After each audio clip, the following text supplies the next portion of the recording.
Salut à tous, j'espère que vous allez bien. Aran nous a encore proposé un scan de grande qualité et ça fait plaisir. J'ai énormément de choses à dire et de théories possibles sur ce qui va se passer. Et j'attends beaucoup vos réponses et vos théories en commentaire. Personnellement, je pense qu'on assiste peut-être à l'un des plus gros bluffs de Kingdom. L'armée de 100 000 hommes n'existe en fait pas.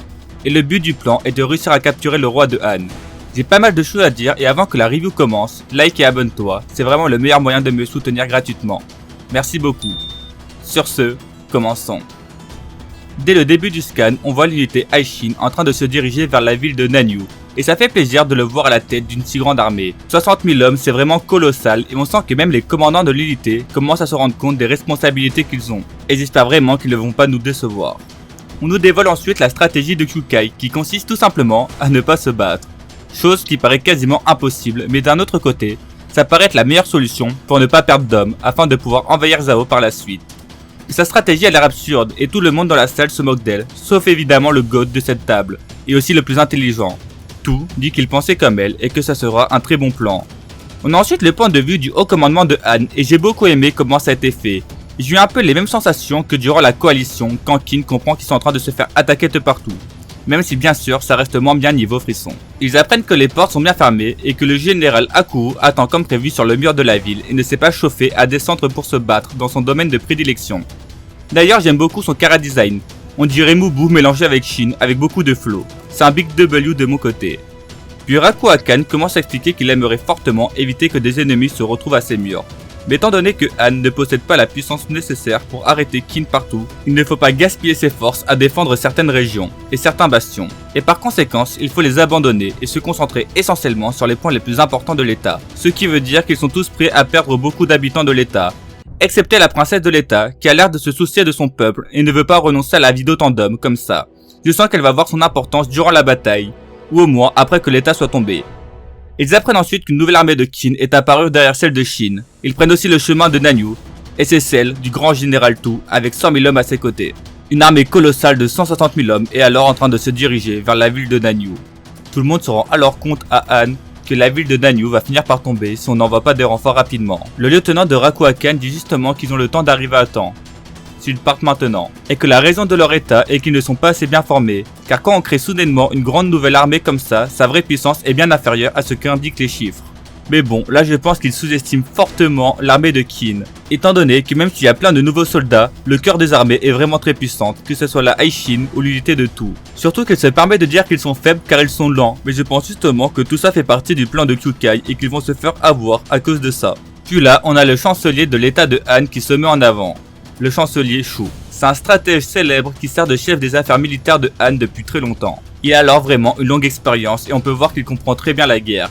Car il explique que même s'ils ne sont pas bien formés, ils sont quand même 160 000 hommes avec tout des 6 grands généraux de Qin comme général en chef. Si nous voulons les intercepter, alors nous n'avions pas d'autre choix que d'envoyer une force de 100 000 hommes depuis cette ville de Shintei. Et que pour être certain de la victoire, il faudrait même en envoyer plus que 100 000. En gros, il enverrait l'armée de Raku Hakan là-bas, et à Nanyu se passerait la bataille décisive pour l'état de Han.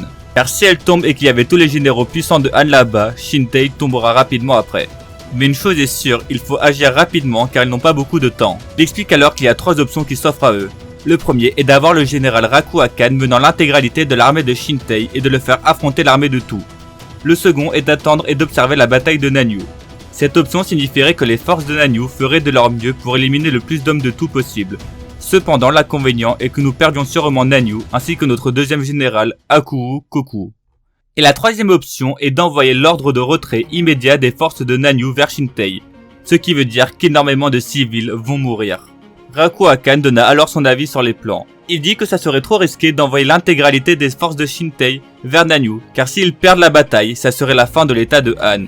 Cependant, ils ne peuvent pas abandonner Nanyu. Il proposa alors de partir de Shintei avec 50 000 hommes et d'ainsi rassembler 5 000 hommes de chacun des autres châteaux pour former une armée de 100 000 hommes puis se diriger vers Nanyu. Il serait alors en léger avantage numérique. Mais étant donné que l'armée de Qin possède énormément de nouveaux soldats, il estime que cette armée est moins forte que 100 000 hommes.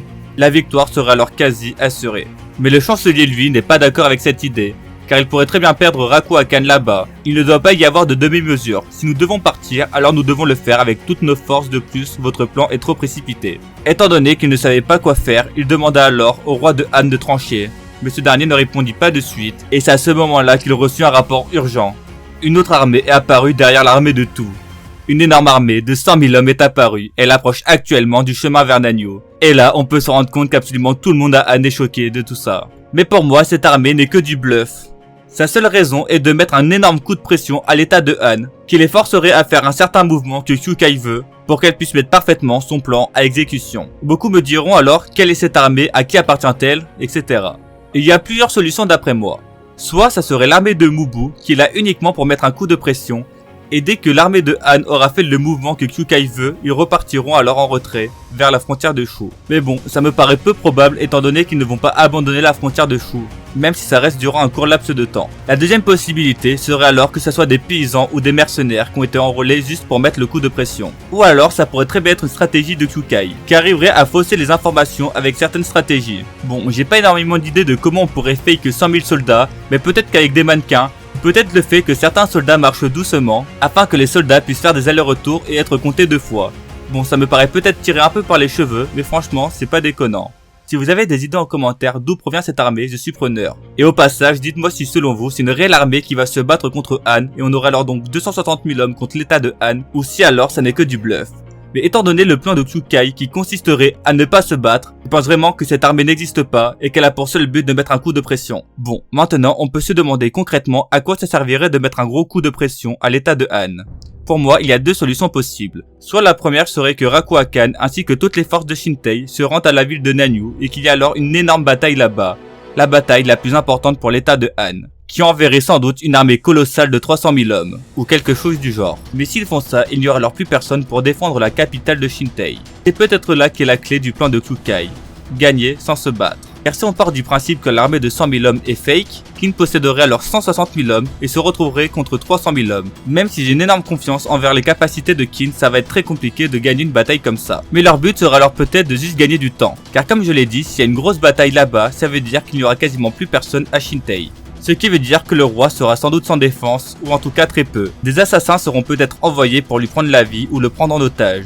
Ou peut-être qu'un détachement d'une armée est en train de les prendre à revers et va attaquer la capitale avec 5 000 ou 10 000 hommes, quelque chose du genre. Et pour rappel, Tu et Shin ont déjà visité la capitale de l'état, ce qui veut dire qu'ils ont peut-être eu des informations sur elle.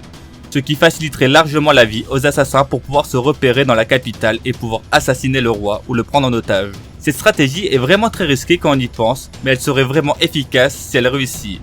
Car Kin ne perdrait quasiment aucun homme. Ils perdront quand même sans doute quelques dizaines de milliers d'hommes durant la bataille de 300 000 contre 160 000 hommes, mais on partirait du principe qu'ils ne seront pas trop offensifs là-bas et que leur but serait juste de gagner du temps. Et la deuxième solution que je vois à ce coup de pression serait de forcer les habitants de Nanyue à battre en retrait à la capitale et de concentrer toute l'armée militaire de Han dans ses murs, au sein de la capitale, afin de pouvoir proposer une immense bataille vers là-bas. Car comme on l'a vu, la cour royale de Han est prête à faire d'énormes sacrifices si c'est pour sauver l'état. Il mettrait alors tout en œuvre pour sauver la capitale. Mais cette stratégie serait quand même assez lâche du côté de Han, qui serait prêt à sacrifier énormément de civils et de militaires qui sont dans les villes assez loin de la capitale. Car le plan de Kyukai de ne pas se battre est justement peut-être là. Pendant que la majeure partie des forces de Han se situe à la capitale, l'armée de Kin pourrait alors prendre toutes les autres villes de l'état, sans grande difficulté. Et même si la cour royale de Han s'était préparée à de gros sacrifices, je pense qu'il ne resterait pas de marbre face à tout ça, et qu'ils seront alors obligés d'intervenir. Ou sinon la stratégie de Kyukai consiste tout simplement à prendre en siège la capitale de Shintei une fois qu'il y aura toute l'armée là-bas. J'ai vraiment énormément de scénarios en tête sur ce qui va se passer et j'ai du mal à tout anticiper. Mais j'ai bien l'impression que le plan de Kyukai est de regrouper tout le monde au même endroit en mettant un gros coup de pression. Et j'ai vu beaucoup de personnes dire que le plan de Kyukai consistait à regrouper tout le monde au même endroit histoire de faire une énorme bataille. Même si je pense que ça pourrait être une bonne stratégie de tout miser sur une seule bataille,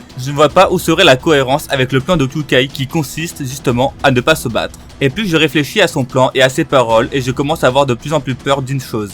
Imaginez Kin explose Han stratégiquement, on n'a pas de bataille. On se retrouverait sur une guerre contre Zhao.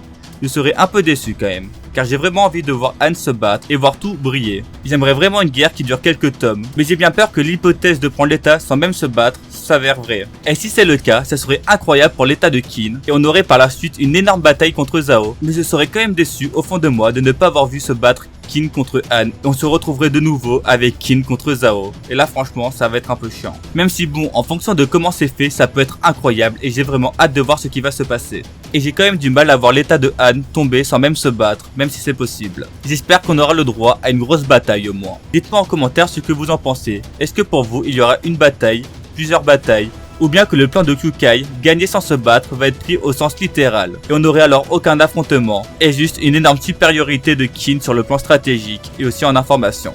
J'ai vraiment hâte du prochain scan pour savoir ce qui va se passer. Dites-moi en commentaire ce que vous avez pensé du scan, et si la vidéo vous a plu, dites-le aussi. N'oubliez pas de vous abonner et de liker la vidéo, c'est le meilleur moyen de me soutenir.